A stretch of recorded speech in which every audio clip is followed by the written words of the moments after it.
Son of God, share my mind, and you don't I give as you receive, and your release is Satan. This is the part 320 in the series Christ's Forgiveness, How to Manifest Immortality Season 2.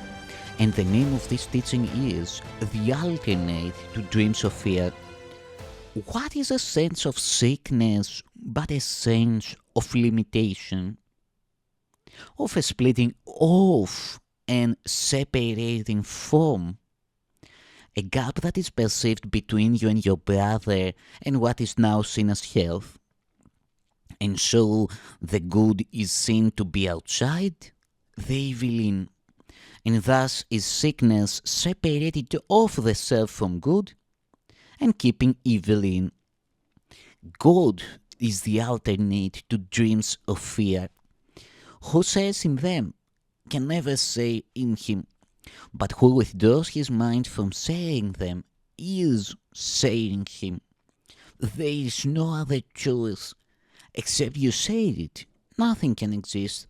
And you exist because God shared his will with you that his creation might create.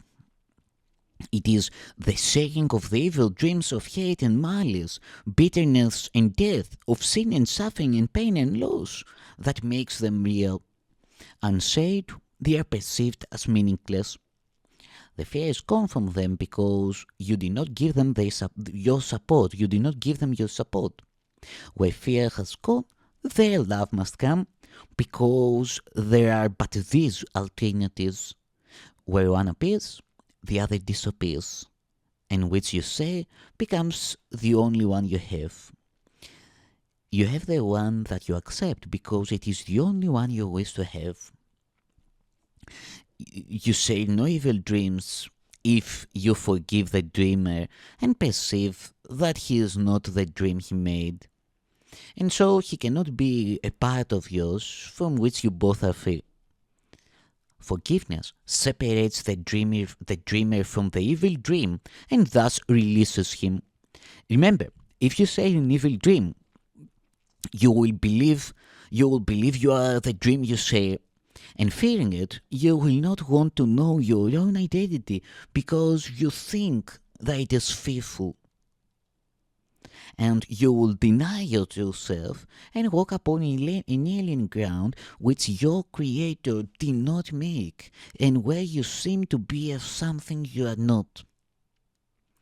You will make war upon your true self, which seems to be your enemy, and will attack your brother as a part of what you had. There is no compromise. You are yourself or an illusion. What can be between illusions and the truth? A middle ground where you can be a thing that is not you must be a dream and cannot be the truth. You have conceived a little gap between illusions and the truth to be the place where all your safety lies, and where your true self is safely hidden by what you have made. Here is the world established that is sick, and this the world the body's eyes perceive. Here are the sounds it hears, the voices that its ears were made to hear. Yet sights and sounds the body can perceive are meaningless. It cannot see, nor hear. It does not know what seeing is, what listening is for. It is as little able to perceive as it can judge or understand or know. Its eyes are blind. Its ears are deaf. It cannot think, and so it cannot have effects. What is there God created to be sick? And what that he created not can be? Let not your eyes behold a dream, your ears bear witness to illusion. They were made to look upon a world that is not there, to hear the voices that can make no sound.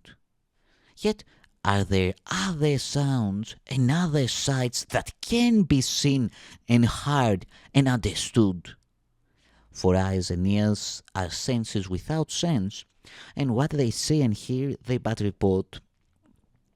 It is not they that hear and see, but you who put together every jagged piece, each senseless scrap and shred of evidence, and make a witness to the world you want. Let not the body's ears and eyes perceive these countless fragments seen within the gap that you imagined, and let them persuade their maker his imaginings are real. Creation proves reality because it shares the function all creation shares. It is not made of little bits of glass, a piece of wood, a thread or two, perhaps all put together to attest its truth.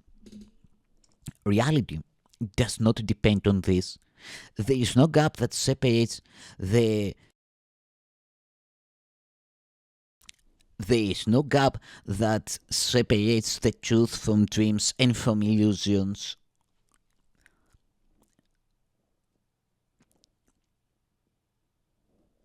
Truth has left no room for them in any place or time, for it fills every place and every time and makes them wholly indivisible. You who believe there is a little gap between you and your brother, do not see that it is here. You are as prisoners in a world perceived to be existing here. The world you see does not exist because the place where you perceive it is not real.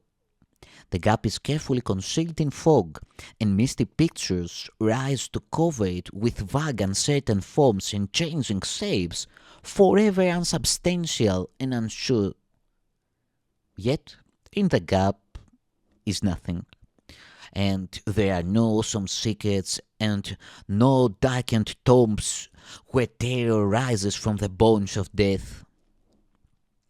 Look at the little gap, and you behold the innocence and emptiness of sin. Look at the little gap, and you behold the innocence and emptiness of sin that you will see within yourself when you have lost the fear of recognizing love.